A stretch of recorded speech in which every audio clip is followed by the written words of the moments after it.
शूर्पणखा का चरित्र प्राचीन भारतीय महाकाव्य रामायण महामायण में एक ऐसी स्त्री का प्रतीक है जो अपनी कामनाओं को खुलकर व्यक्त करती है। उसे अक्सर एक कामातुर और अनैतिक स्त्री के रूप में चित्रित किया गया है।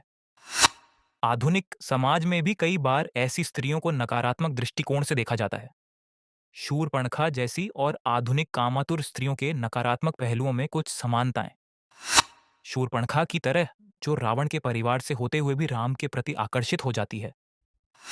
आधुनिक कामातुर स्त्री भी कई बार किसी विशेष व्यक्ति के प्रति अपने आकर्षण को नकारात्मक तरीके से प्रकट करती है।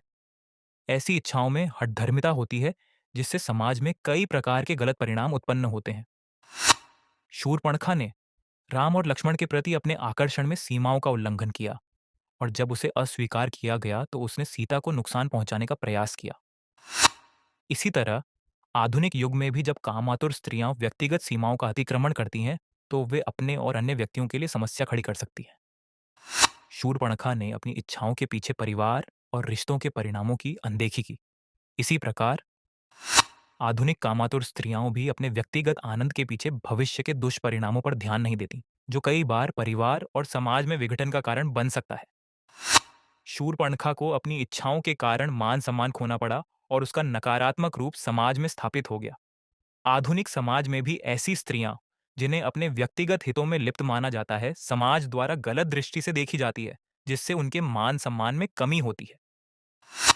शूर्पणखा का चरित्र अपने आत्म केंद्रित और स्वार्थी दृष्टिकोण के लिए जाना जाता है।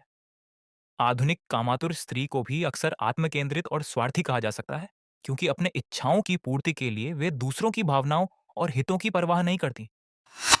इन सभी नकारात्मक पहलुओं से यह स्पष्ट होता है कि कामातुरता और इच्छाओं की अतृप्ति से जुड़े मुद्दे प्राचीन काल से लेकर आज तक एक समान रहे हैं। जब इन्हें समाज में उचित संतुलन के बिना व्यक्त किया जाता है, तो नकारात्मक परिणामों की संभावना बढ़ जाती है। रामायण में शूर्पणखा का प्रसंग हमें यह सिखाता है कि कामातुरता और मर्यादा के बीच संतुलन बनाए रखना कितना महत्वपूर्ण है। शूर्पणखा, जो कि रावण की बहन थी, ने श्री राम और लक्ष्मण पर आसक्त होकर अनुचित प्रस्ताव रखे थे। राम और लक्ष्मण ने इस स्थिति का सामना धैर्य, विनम्रता और मर्यादा के साथ किया, और उसे अपने वश में करने का प्रयास नहीं किया, बल्कि सम्मानपूर्वक दूर किया। जब शूर्पणखा ने सीमा लांघी और आक्रामक हुई, तब लक्ष्मण को उसे अनुशासन में लाने के लिए कड़ी सजा देनी पड़ी। आज के संदर्भ में मर्यादित पुरुष को क्या कदम उठाने चाहिए? ऐसे मामलों में पहले विनम्र और संयमित ढंग से संवाद करना चाहिए। किसी की भावनाओं को आहत किए बिना स्पष्ट रूप से अपना संदेश दें। अपनी सीमाओं को स्पष्ट करना और किसी को बिना आहत किए ही अस्वीकार करना उचित होता है। यह स्थिति को शांत रखने में सहायक हो सकता है। स्थिति चाहे कैसी भी हो, एक मर्यादित पुरुष को अपने आचरण में संतुलन और मर्यादा बनाए रखनी चाहिए। अनुचित प्रतिक्रिया या आक्रामकता से बचना चाहिए। यदि कोई अपनी सीमा लांघता है, तो उससे दृढ़ता से पेश आना भी आवश्यक है। जैसे कि लक्ष्मण ने शूर्पणखा की आक्रामकता का सामना किया, वैसे ही किसी भी अनुचित स्थिति में आत्मसम्मान और मर्यादा की रक्षा के लिए कदम उठाने चाहिए। किसी भी उन्माद की स्थिति से मनुष्य को निकालने का सबसे असरदार तरीका होता है तत्क्षण उसे कोई चोट पहुंचाना। हिस्टीरिया के मरीजों के साथ आप इसे आजमा कर भी देख सकते हैं।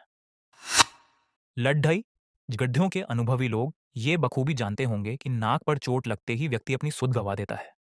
इसलिए एक काम वासना से पीड़ित उन्मादी स्थिति में पहुंची हुई स्त्री को दोबारा सचेत करने के लिए उसे जान से मारने के स्थान पर केवल चोट पहुंचाने के उद्देश्य से उसकी नाक काटना मेरे अनुसार एक उचित निर्णय था।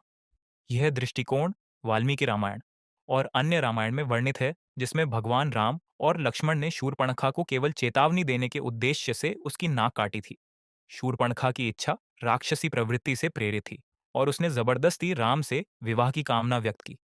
राम ने उसे समझाने का प्रयास किया, परंतु जब वह लक्ष्मण पर भी ऐसा ही दबाव डालने लगी, तब लक्ष्मण ने उसकी नाक काट दी। यह घटना प्रतीकात्मक भी मानी जाती है। शूर्पणखा के अभिमान और उसकी अनियंत्रित इच्छाओं को नियंत्रित करने के उद्देश्य से यह एक तरह का प्रतीकात्मक दंड माना जाता है। इस दृष्टांत में स्त्री और उसकी इच्छाओं का प्रतिकार एक सामाजिक और नैतिक संदेश देने के रूप में भी देखा जाता है। राम और लक्ष्मण के उदाहरण से सीखते हुए आधुनिक जीवन में भी मर्यादित और संयमित व्यवहार से किसी भी चुनौती का सामना किया जा सकता है, चाहे स्थिति कैसी भी हो।